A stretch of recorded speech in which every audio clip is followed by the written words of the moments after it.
The playoffs are here, and you can predict the action all the way to the finals with FanDuel Predicts. Predict the spread, the total points, and even the game-winning moments that make the playoffs. Sign up and get a $25 bonus with FanDuel Predicts. Offered by FanDuel Prediction Markets, LLC, a registered futures commission merchant. 18-plus bonus is non-withdrawable and expires 7 days after receipt. Trading derivatives involves significant risk and may not be suitable for all investors. Manage your activity with their consumer protection tools. Restrictions apply. See terms at FanDuel.com/predicts/bonus-offer-terms. The Larry Kudlow Show. Entertaining and informative. On the Red Apple Podcast Network. All right, Alex Marlow in for Larry. Larry's out here near me in California. He was with the Treasury Secretary yesterday, probably on the road today, back to home base. I'm editor-in-chief of Breitbart News, and I work on the Breitbart Business Digest with a young man by the name of John Carney, familiar to all of you in the audience, and he joins me now. John, it's great to talk to you. I know that you watched the speech. I don't know if you watched the panel with Kudlow, which was also fantastic yesterday, but it was a pretty defining. I thought the speech was excellent and very dense and academic, which I always like that stuff. And also the panel with Larry. Larry really extracted some brilliant stuff. The Treasury Secretary, I just wanted you to riff on that. What's your 30,000 foot on the significance? So I think it's really important to do what Treasury Secretary Scott Bessent did yesterday, which is not just, we get a lot of policy talk in Washington, D.C. Bessent took this, and it was honoring America's 250th anniversary. It's at the Reagan Library. It's a great setting to go beyond just here's what this policy means, but here's why we're doing this stuff, right? What is economic nationalism? What is MAGA economics? What is Trump economics really about? And I thought Bessent did a great job of explaining the mistakes America made in the past, which was basically deindustrializing ourselves, losing our capacity to build things and to make the stuff, things like rare earth magnets that we need for the future, and explaining how we're fixing that, not in a very wonky way, but, at a very high level, intellectual way. I think it was brilliant. We need that because, look, this doesn't come easy. Turning back the clock on 40 years of bad trade policy, bad economic policy, isn't going to be an easy thing to do. And people need to know why it's necessary, why we're going to make the sacrifices that we need to make in order to bring the change that will secure America's future. So, John, help me define what you think is MAGA economics, and did your personal definition change at all after listening to the remarks yesterday? So one of the things that I think Scott Bessent does is very well is he really thinks along the same lines that I do, and that this is the MAGA economics has been built up. Yes, Trump has been the huge force that brought this to be a reality, but it's actually been something that's being built for a couple decades now, beginning really with Pat Buchanan's presidential campaign in 1992 and 96 and 2000, to reestablish the idea that American manufacturing is crucial to America's future, that we can't import everything. Look, I think it's fine if we import T-shirts. It's probably fine if we import some, small plastic parts that we play, children's games with, but we need to make microchips in America. We need to make automobiles. We need American steel. We need American aluminum. So I think, the big thing I would say is the revival of the working class, but not just because we care about the working class. Yes, we do, but because American manufacturing is absolutely crucial to America's future. A lot of people say, oh, you want to bring back the past. You guys say, make America great again. We're not just nostalgic about this. We think it's absolutely necessary to secure the future for ourselves, for our children, for our grandchildren. We want America to be great, not because it had been great, but because we think it's important that we stay great and become even greater in the future.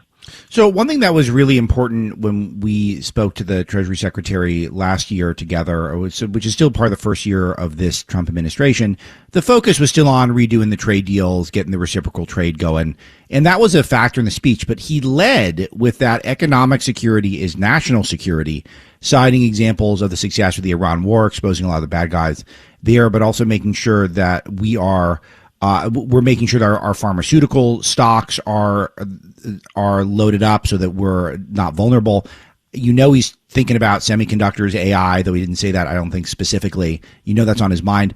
But for you, were you interested that he led with the foreign policy stuff? And then I want you to expand on why economics is national security.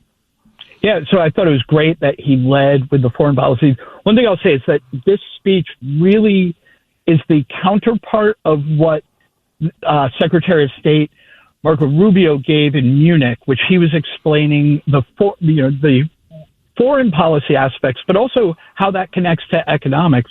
I think that Bessent was giving the other half of this, how our economic policy is connected to foreign policy and national security, and that these things really can't be divorced. We can't be a safe country if we're dependent for basic medicine on imports. And one of the things he pointed out is a lot of people woke up to this realization during the pandemic, when things we thought we could, should just be able to get because it's, a modern society, were vanishing because we couldn't import them, because they depended on imports. We couldn't build enough cars. I mean, that's mind blowing. We invented cars, right? We taught the world how to mass produce cars. And then we discovered that we can't build cars without imported chips, and that we couldn't get the chips because of the pandemic. So he was pointing out, look, we can't let that happen again. That pandemic, should be a wake-up call for all Americans not to be dependent on imports. Like I said, it's fine to import some things that we can, if in an emergency, we can do without. But we can't do without pharmaceuticals. We can't do without chips. We can't do without steel. We can't do it without aluminum. Right. And one thing that was a really interesting frame that he posed is that we define success by reducing the cost of consumption, but we really need to be looking at it in terms of how much are we producing? How is production right now? Does that resonate with you, John? Yeah, look, I think that, ultimately the purpose of production is consumption, but we can't just be focused on the short term, how can I get this cheapest, right? Very short-term thinking is actually long-term destructive.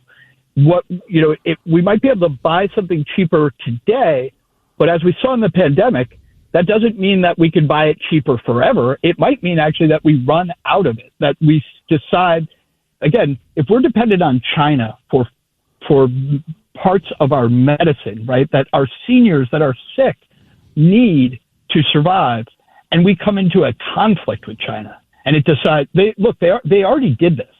When we started raising tariffs on us, they threatened to cut off our supply of rare earths. We used to make rare earths in the United States, and we stopped.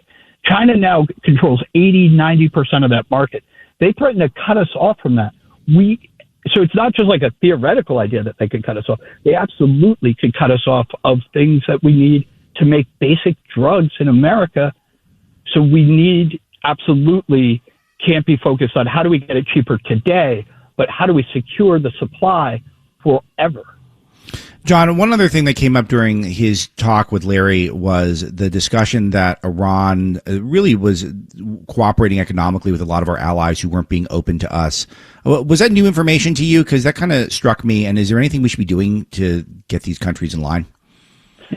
Yeah, I think that was very interesting. I had sort of assumed, and I'm not an expert on Iran, but I really did assume that all of our allies, particularly Europeans, were on our side on this sort of thing. And to find out that they really weren't carrying their own weight was very disappointing. And I think now they're going to. I think they've now seen that they need to get in line, that Iran was a rogue state. Look, I hope they wrap it up. I'm pretty anti-war. I think they need to get this thing done very quickly. But it was interesting to expose some of these guys, and there should be some consequences. John Carney, the Breitbart Business Digest. Read it every single day. The Larry Kudlow Show on the Red Apple Podcast Network.